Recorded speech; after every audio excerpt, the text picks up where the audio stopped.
dans la Bible. L'église porte le nom de la ville là où elle se trouve. Ce n'est pas le bâtiment qui est l'église. L'église, ce sont des hommes. C'est ce que Jésus-Christ a laissé. Voilà les apôtres qui sont dans cette église. C'est eux qui ont écrit la Bible que nous avons dans la main. Ils ont dit de faire attention. Nous avons travaillé. C'est le Saint-Esprit qui nous a utilisés pour travailler. Mais après notre départ, les faux prophètes, les faux pasteurs, les faux docteurs, ils viendront. Quand ils vont venir, ils vont laisser ce que nous avons fait ici. Créer les sectes pernicieuses pour entraîner les disciples après. Voilà pourquoi. Dieu savait que toutes ces choses-là vont arriver. Dieu va prendre maintenant l'apôtre Pierre. Quand vous lisez 2 Pierre chapitre 2, Pierre a averti l'église que faites attention. Ils viendront. Qui? Les faux prophètes. Il prend maintenant Jean. Jean dit, faites attention. Ce sont des antichrists. Ils viendront. Jacques aussi dit la même chose. Paul aussi dit, faites attention. Nous avons travaillé, nous sommes des apôtres de Christ. C'est Dieu qui nous a choisis. Notre travail est propre, notre travail est correct. Mais après nous, ils viendront. Il l'a même là, c'est qui? Il là, c'est qui? Parce qu'aujourd'hui, même si vous partez maintenant, c'est les catholiques. Les catholiques vont dire que faites attention. C'est vrai.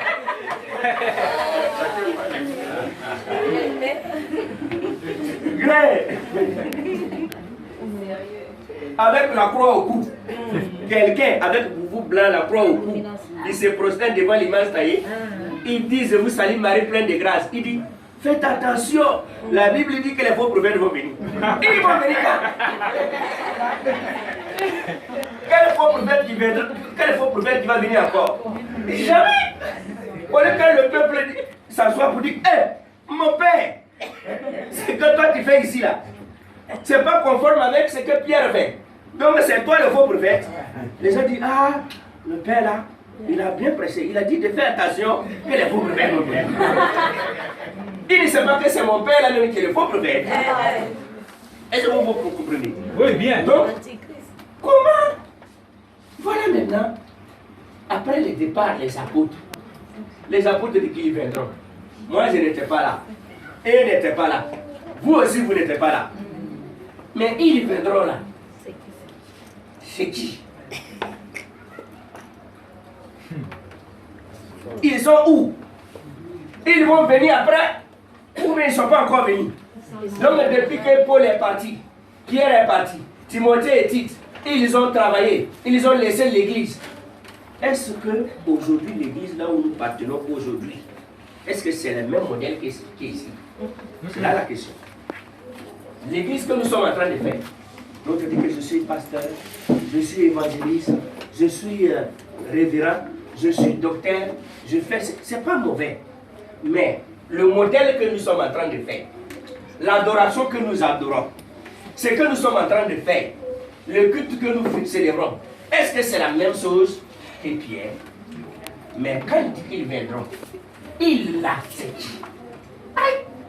Est-ce que je ne suis pas parmi les il là? Est-ce que tu n'es pas parmi les il là? Est-ce qu'ils ne sont pas parmi les il là? On va demander à la Bible. C'est là maintenant le problème. On va faire l'examen entre nous pour voir ils viendront là, c'est qui. Chacun doit s'asseoir maintenant pour dire mais non. Pierre n'est plus là. Jean n'est plus là. Jacques n'est plus là. Paul n'est plus là. Mais comme ce n'est pas la parole de Pierre, ce n'est pas la parole de Jean, et Jacques et Paul, eux ils sont morts. Mais Dieu reste toujours là et sa parole reste unique et parfaite. Amen. Donc la vérité, ça se trouve où? Dans les Écritures. Donc on va voir le modèle que nous sommes en train d'adorer aujourd'hui, le modèle que nous sommes en train de faire aujourd'hui. Est-ce que c'est la même chose que Paul et Pierre? Donc c'est après le départ des apôtres. D'abord, les apôtres, Jésus-Christ avait 30 ans quand il a commencé son ministère, Jésus-Christ. Son ministère a duré 3 ans. Donc, c'est ça qu'on a commencé à compter les années. Donc, l'église a commencé à rentrer en 3 de notre heure. Donc, à l'an 33, comme si ça fait 3 ans, il est monté au ciel. C'est là que le Saint-Esprit est venu. Quand le Saint-Esprit est venu le jour de la Pentecôte, l'église là où les apôtres étaient, quel est son nom? C'est ça même la question. Donc, si je veux bien comprendre, l'église ce n'est pas mon entreprise, l'église ce n'est pas ton entreprise, et toi tu vas te lever pour donner un autre nom. Parce que Pierre n'a pas donné un autre nom, Jean n'a pas donné un autre nom, Jacques n'a pas donné un autre nom, Paul n'a pas donné un autre nom. Pas question que je viens aujourd'hui pour donner un autre nom que l'église. Donc si Pierre disait que nous sommes les catholiques, nous allons dire que bon, les catholiques ont raison. Vous allez voir qu'après l'an 33, maintenant, à l'an 325, regardez les dérives des églises maintenant. L'an 300, l'an 325. Ça fait combien d'années? 292 ans. Hein?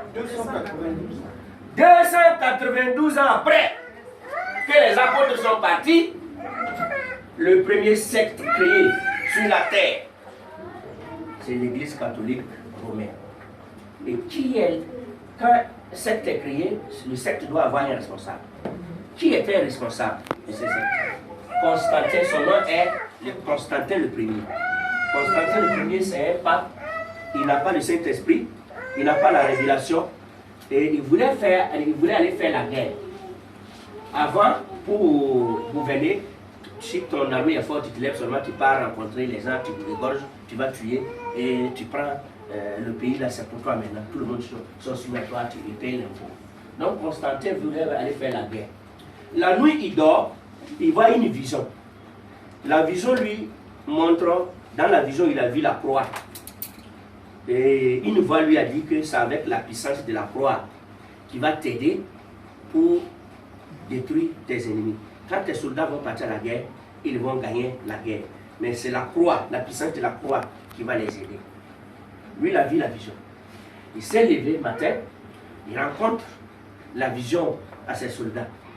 Que Dieu m'a apparu hier nuit pour dire que, il m'a montré la croix pour dire que c'est avec la puissance de la croix qu'on va gagner la guerre. Donc ce qu'on va faire, on va peindre la croix, faisons la croix, on va peindre ça en blanc. Et on va adorer la croix, et on va amener la croix à la guerre. Il a fait ça, il est parti, il a gagné la guerre. Ces soldats ont vraiment gagné la guerre. Il revient maintenant dans la joie pour dire Constantin, la croix nous a aidés, la croix nous a aidés. Maintenant, il a mis ça maintenant, le nom de Dieu dedans. Il dit maintenant, à partir d'aujourd'hui, moi je deviens chrétien. Parce que c'est la croix qui m'a aidé, j'ai détruit mes ennemis. C'est comme ça qu'il a imposé, comme les gens sont venus le même jour, il a imposé maintenant ses prêtres, il a commencé maintenant la dictature, il a commencé à mettre la fausse doctrine et l'adoration qui n'a rien à voir. Or, pour être chrétien, il faut rencontrer l'un des membres ici, qui va te presser la vérité, qui va te baptiser, qui va t'enseigner, tu vas comprendre la vérité. Mais un homme qui dort la nuit, il voit une révélation, la croix, et il commence maintenant pour dire que lui il est homme de Dieu, il commence maintenant l'adoration. Quelle adoration qu'il va faire? Idolâtrie. C'est comme ça qu'il a commencé à instaurer les systèmes qui n'ont rien à voir avec l'adoration ici.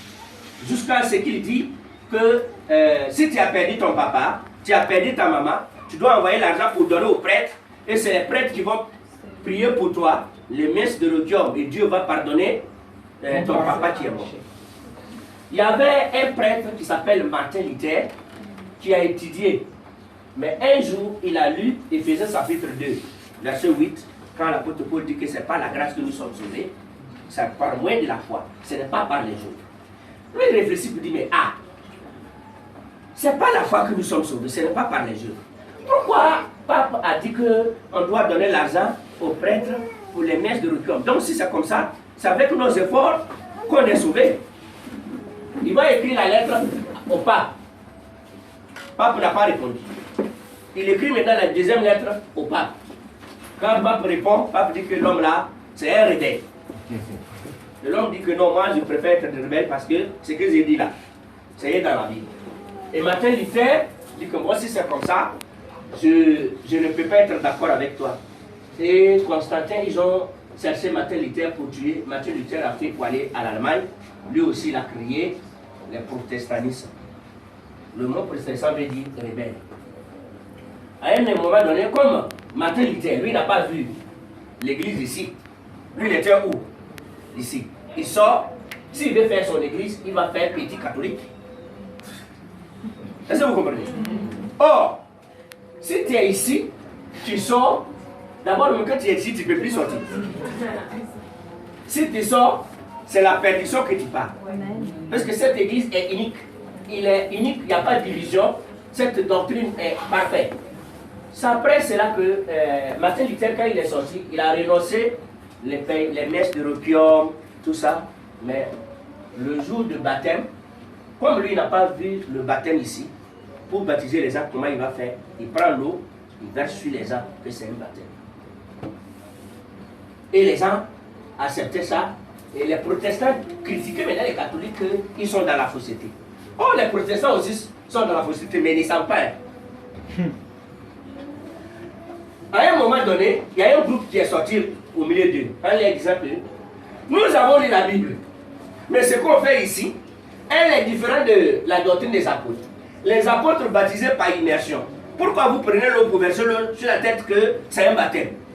Au lieu que les protestants appellent les baptistes, vous leur dites que on va prendre la Bible parce que quand il y a une discussion, c'est la Bible qui doit régler. Nous sommes d'accord? Voilà pourquoi Dieu nous a donné sa parole, pour ne pas qu'on va au-delà de ce qui est écrit. Donc, problème, même ce matin, ça peut arriver que quelqu'un n'est pas d'accord avec moi. Mais nous ne pouvons pas discuter vainement. On doit baser notre discussion ici. Parce que c'est lui qui traite toutes les questions. Ici, là, c'est interdit d'ajouter ou retrancher. Et celui-là qui dit la vérité. Celui qui va fermer les yeux et les oreilles ici, il va ouvrir ses yeux et les oreilles sur la pensée des hommes, il ira à l'enfer. Il n'y a pas pardon. Il n'y a pas pardon pour lui sur la terre et dans les siècles à venir, si la personne ne reste pas tassée, ce qui est écrit. Donc, voilà les protestants qui s'élèvent, ils sont protestés contre les catholiques, en disant que pourquoi vous donnez l'argent pour les messes. Mais eux, ils baptisent toujours par l'aspersion. Et il y a un groupe qui sort pour dire que non, le baptême, ça doit être fait dans l'eau. Qui a raison à cette époque-là? Selon vous. Qui a raison? C'est le groupe qui est sorti. C'est le groupe qui a sorti. Et Dieu est d'accord avec eux. Maintenant qu'ils sont dans la fausseté, ils sont en train de protester avec un motif qui est vrai. Oui. Au lieu que les protestants appellent les baptistes pour dire que bon, c'est que vous dites là, on va ouvrir la Bible, on va s'asseoir. Si ce qui est vrai, c'est ça qu'on va croire. Ils ont dit que non, c'est là, c'est des baptistes. Et ils disent que oui, nous sommes vraiment des baptistes. Et ils ont commencé maintenant à construire des bâtiments pour mettre les noms. Nous sommes des baptistes.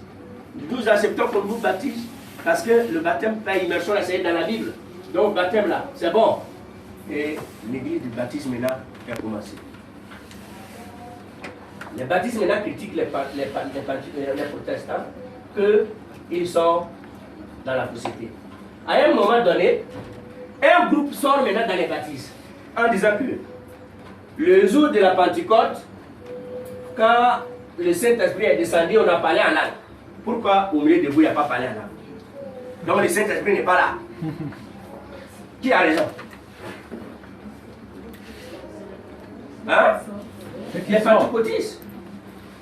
Donc, c'est comme ça que, au lieu que les baptistes les appellent, ils vont prendre la Bible pour traiter. Ils ont dit que non. Nous ne croyons pas à vos histoires de parler en langue. Nous ne croyons pas à ça. Les pentecôtistes disent que bon, si c'est comme ça, on ne va plus prier avec vous. On va se mettre à côté. On va croire ce qui est passé le jour de la Pentecôte. Ce n'est pas le nom d'une religion. Si quelqu'un dit que je suis Pentecôte, ça veut dire que je suis une fête.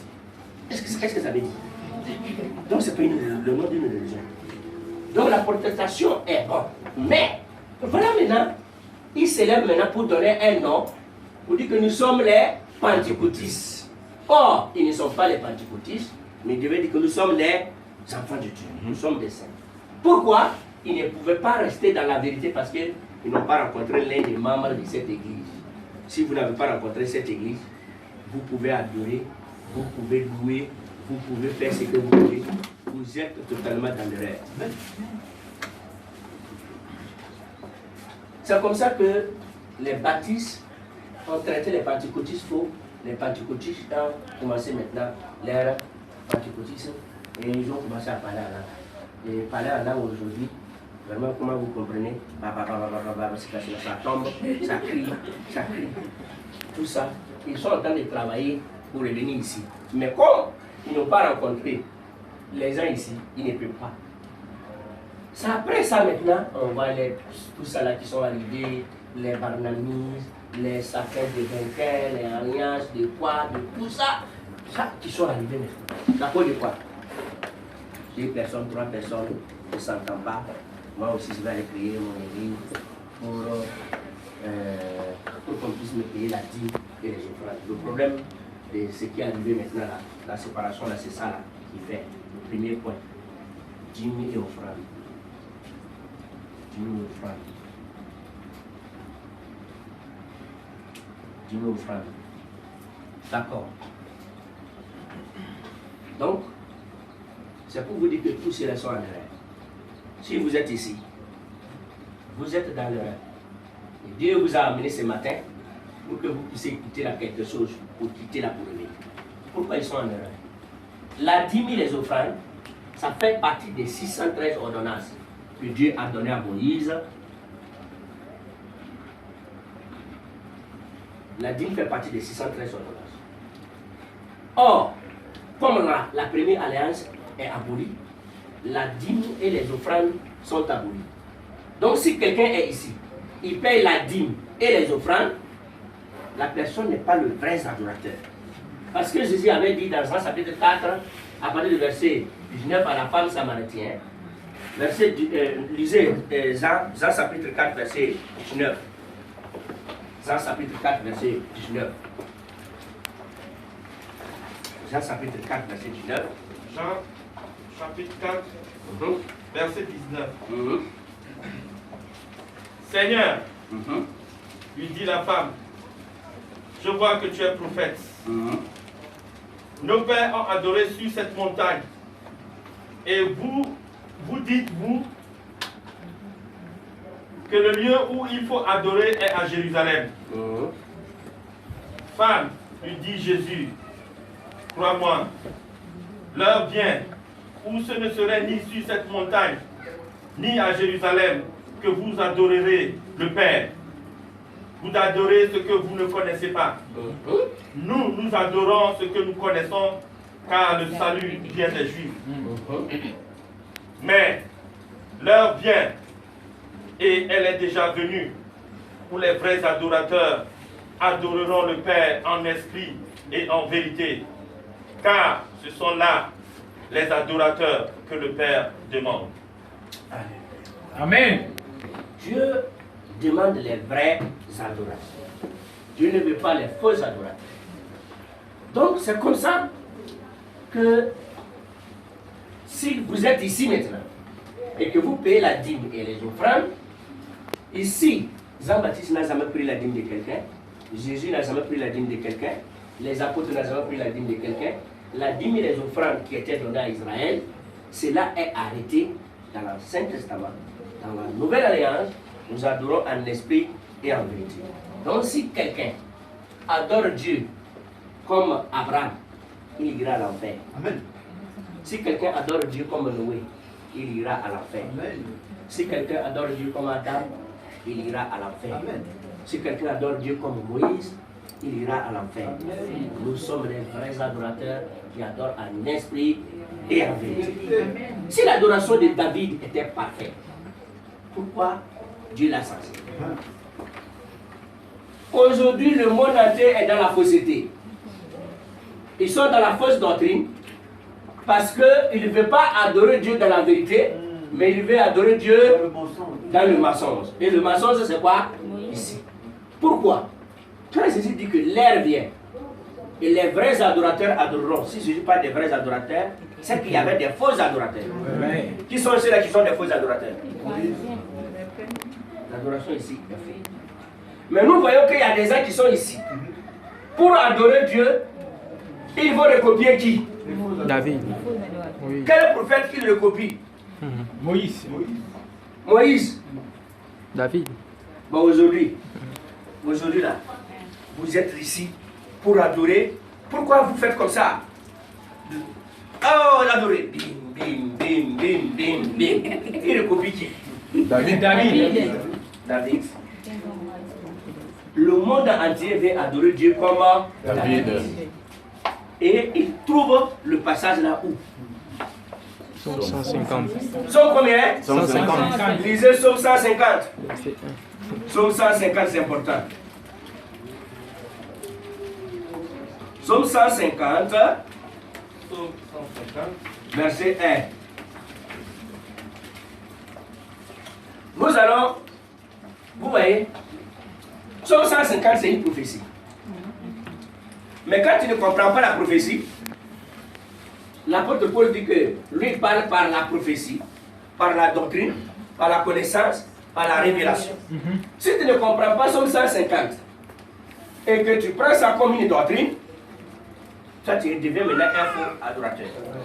Donc nous allons essayer d'expliquer la prophétie de Somme 150. Est-ce qu'il est possible que quelqu'un s'élève, il va taper les mains, bim, bim, bim, victoire, alléluia, et il chante pour dire, David est un grand roi, il s'est levé pour danser, bim, bim, bim, bim, bim, et ça souffle.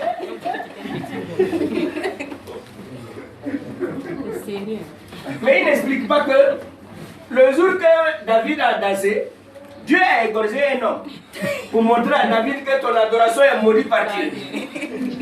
Il n'explique pas ça. Donc, Somme 150, lui, il parlait de quoi? Puisque David est prophète. Qui a dit que David est prophète? C'est l'apôtre Pierre qui a dit cela dans Actes chapitre 2, que David est un prophète. Donc, c'est un prophète qui a écrit Somme 150.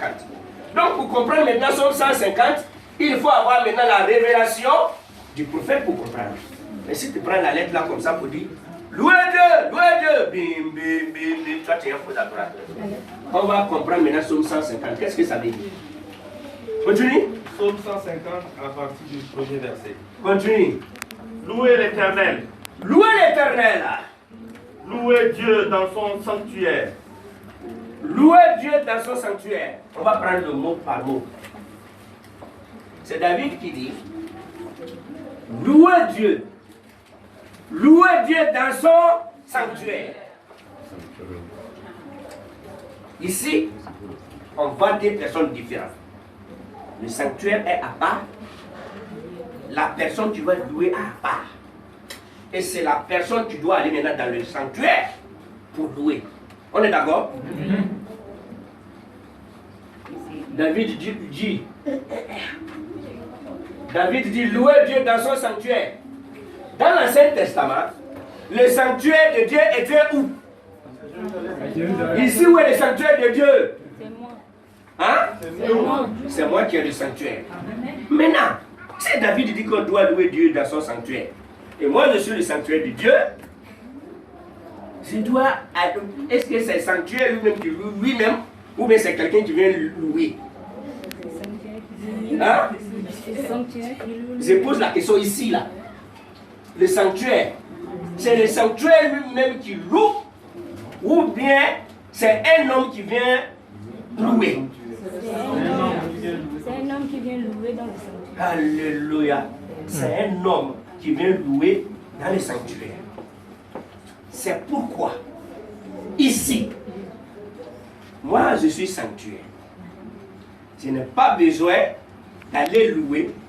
J'ai besoin qu'un homme vienne louer. Voilà pourquoi le Saint-Esprit vient maintenant et loue maintenant.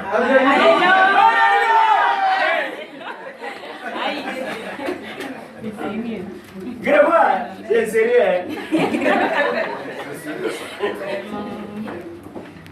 On va voir le deuxième mot de David.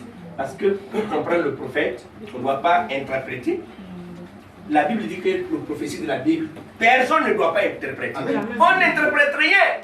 Ce qui est écrit là, Dieu a donné, parce que c'est le Saint-Esprit qui a inspiré le prophète pour écrire Psaume 150. Il faut avoir le même Saint-Esprit, et le Saint-Esprit va t'expliquer Psaume 150. On va voir maintenant passer le deuxième mot. Le deuxième mot, oui. Louez-le dans l'étendue où éclate sa puissance. Voilà. Troisième mot du prophète. Le prophète dit qu'on doit louer Dieu dans l'étendue, là où éclate sa puissance. Qu'est-ce que le prophète veut dire? L'étendue, c'est où, selon vous? L'étendue, là, ça veut dire quoi? C'est Dieu le sanctuaire. Hein? L'étendue. Quelqu'un ne comprend pas le mot étendue. Les étudiants qui sont ici. Hein? L'étendue. Un espace. Hein? Hein? Un espace. Si on dit étendue, l'étendue là, c'est sûr. C'est suspendu ou c'est étendu? C'est soulevé. Hein? Un niveau. C'est soulevé, non? Oui. C'est quelque chose qui a un nouveau, on va dire. Hein? Quelque chose qui a un nouveau élevé. Voilà. Voilà. C'est dans l'étendue. Voilà. C'est-à-dire, Quelque chose qui est élevé. suis bien maintenant. Le problème des prophètes, le prophète dit, c'est dans les louer Dieu dans l'étendue. C'est-à-dire, celui qui doit louer là, il va aller dans l'étendue maintenant pour louer. C'est ce que le prophète veut dire. Donc maintenant, comme nous sommes sur la terre, l'étendue là c'est quelque chose qui est élevé. Voilà, moi je suis ici maintenant. Donc on va monter maintenant pour commencer à louer. Qu'est-ce que le prophète veut dire? Le prophète nous explique quelque chose qui est sérieux. Pour comprendre cette explication, il faut prendre Éphésiens chapitre 2, après le verset 1, pour dire que nous sommes assis avec Christ dans un lieu céleste. Et dans cette élévation, la Bible dit que quand un pécheur rentre, les anges sont dans la joie. Rentrez-vous. Parce que Jésus a dit, il y a plusieurs demeures dans la maison de mon Père. Si cela n'était pas, je vous l'aurais dit. Jésus est parti préparer cette demeure et que nous qui sommes sur la terre, nous sommes élevés et nous sommes assis avec Christ dans un lieu céleste, spirituellement parlant. Donc moi, je suis vivant, je loue l'Éternel et mon être spirituel qui est assis là, il est dans l'étendue, il loue l'Éternel. C'est ce que David est en train de prophétiser. David n'a pas dit qu'on n'a qu'à prendre les avions pour monter en haut, maintenant sous ce plan en haut, commencer à louer, c'est ça maintenant l'étendue. Continue maintenant continue le quatrième mot. Le quatrième mot. Où éclate sa puissance. Au verset 2. Louez-le pour ses hauts faits. Louez-le pour ses hauts faits. Louez-le selon l'immensité de sa grandeur. Il est très grand, on doit le louer. Louez-le au son de la trompette. Hein? Quoi? Louez-le au son de la trompette. Louez-le avec le son de trompette. Hein? Au son. Hein? Au son. C'est ça. Amen. Donc la trompette va sonner un jour. Ici, le prophète est clair. S'il disait, louez-le avec le son de trompette, là maintenant nous allons, chacun va aller acheter le trompette. Là on va faire pour danser. Mais le prophète nous révèle quelque chose qui est sérieux, que c'est au son des trompettes qu'on doit les louer. Cette trompette-là, c'est où? De quelle trompette il parle? Louez-le au son de la trompette. C'est quand tu vas. C'est-à-dire que celui-là qui veut louer, il doit attendre le son des trompettes. D'abord, c'est là maintenant qu'il loue. Amen. Alléluia! C'est un Jésus. Quand il était avec ses disciples, marche ensemble, il dit, oh Père, merci parce que tu as cassé ces choses avec les grands et tu as révélé ça avec les petits. Et il dit un jour à ses apôtres que c'est à vous de comprendre, il vous a donné de comprendre les mystères. Mais cela ne les a pas donnés. Voilà pourquoi les pharisiens, quand ils sont là, ils ne peuvent pas comprendre ce que Jésus parle. Jésus les demande, parce que Jésus parle en langue. Jésus les demande, mais pourquoi vous ne comprenez pas mon langage? Pourquoi vous ne comprenez pas ce que j'ai dit? Donc, ici, ça c'est parler en langue de celui-là qui va lire. Donc si quelqu'un dit, bon, aujourd'hui là, je vois qu'on n'a pas bien loué. La Bible dit qu'on doit louer au son de la trompette. Bon, les musiciens, préparez-vous.